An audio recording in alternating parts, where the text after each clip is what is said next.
So I just have to say now, after I watched The House of Cards first season, you are responsible for the most shocking TV moments ever for me. Oh, well, good. I'm glad. Yeah. That's what we were going for. Yeah.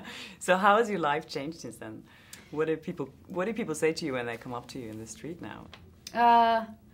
Well, there's mostly people say, I'm so glad, or I'm so mad you're dead, which is, you know, always funny to hear. Just walking down the street, I'm like, I'm alive. It's fine. But yeah, it's very, you know, it's very flattering that people actually cared that Zoe is no longer on the show. That's always nice. Because we didn't know what was going to happen.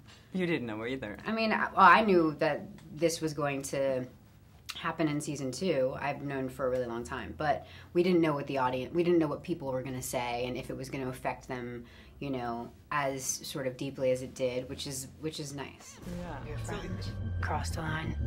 They don't know the danger. This is astounding. So how do we fight it?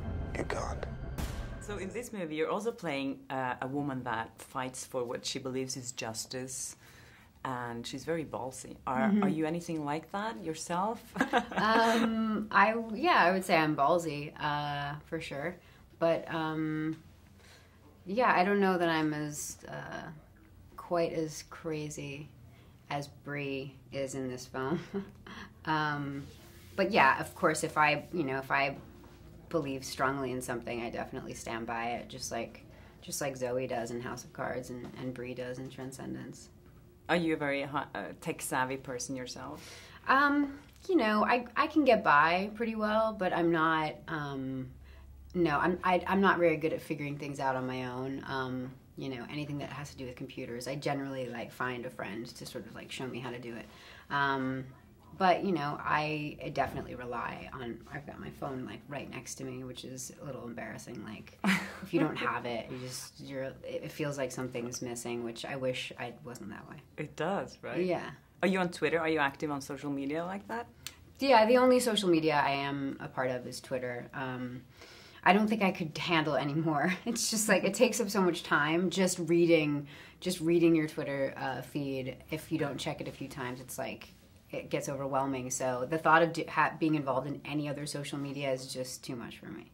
And the advanced technology today changed the way, you know, people look at celebrities or the life of actors in general, because they can take a picture of you and you could be online and viral in seconds.